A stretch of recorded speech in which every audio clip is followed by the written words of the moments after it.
Denmark's Secret Service helped the US spy on German Chancellor Angela Merkel, according to a European media investigation. Here's a summary of the article. Denmark's Secret Service helped the U.S. National Security Agency to spy on European leaders, including German Chancellor Angela Merkel and President Frank-Walter Steinmeier, a European media investigation published on Sunday revealed. Secret Service sources passed on the information to a team including Danish, Swedish and Norwegian broadcasters, as well as the French newspaper Le Monde, German newspaper Süddeutsche Zeitung and German public broadcasters NDR and WDR. How did German officials react? Neither Merkel nor Steinmeier had any knowledge of the spying operations carried out by leading Danish government officials. The Danish government knew of the involvement of their country's secret service in the NSA scandal by 2015 at the latest. Danish intelligence also helped the U.S. agency to spy on the Danish Foreign and Finance Ministries as well as a Danish weapons manufacturer.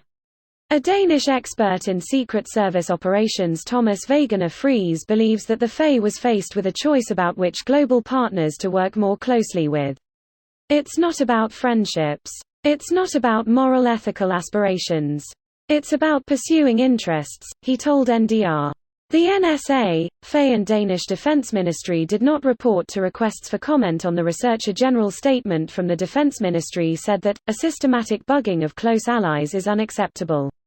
This post received a score of 5,900, with an upvote ratio of 97%. Here are the top comments in response to this article. Not only that, we've always known the Danes are not to be trusted. Sweden. In this case you're absolutely correct. FE has been acting far too independently since the late 60s. The FE and very likely a lot of other European intelligence agencies have essentially been captured by the US. Europeans should look to clean up and decouple their intelligence apparatuses from the US as quickly as possible, given that the US has no qualms abusing their power to fuck over allies. Greater than Europeans should look to clean up and decouple their intelligence apparatuses from the US as quickly as possible. It's hard, with the military occupation still ongoing since the end of WW2. This is exactly what was discussed in Snowden, the movie and documentary Quid Pro Quo, and trading the right to use a technology for information about one's allies. As a Dane, I'm horrified that this has been happening. I'm not at all surprised though. FE has been a loose cannon since the 70s and has close to no supervision from government, prior or current. Denmark has gone illegally, according to Danish law, into war for America and been doing US bidding for decades. We're practically a glorified lapdog at this point. A lot of European security agencies suffer from the exact same problem. In the interest of security, they are basically allowed to do whatever they want. We need a massive improvement in digital human rights, protecting our privacy in the cyberspace. Now that's not very nice. German. But remember, dear German, every year Denmark tops the global anti-corruption list. In other words, it is unusual that our corruption gets exposed. A Dane tops the perceived list. So there's something rotten in the state of Denmark? I was waiting for this. The seriously treasonous part isn't spying on its allies. It's the fact that an intelligence agency has been spying on its own citizens for another country. They're literally traitors of the nation. Another thing people seem to be overlooking is that the NSA also got help from the Danish intelligence to spy on the US government as well.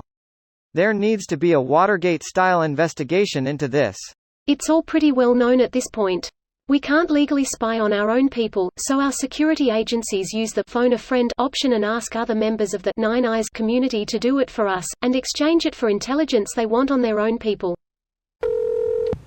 One of Australia's spy agencies ASIS bugged the East Timorese negotiators so that Australia could gain an unfair advantage in negotiations about ownership of gas fields in East Timor's economic zone.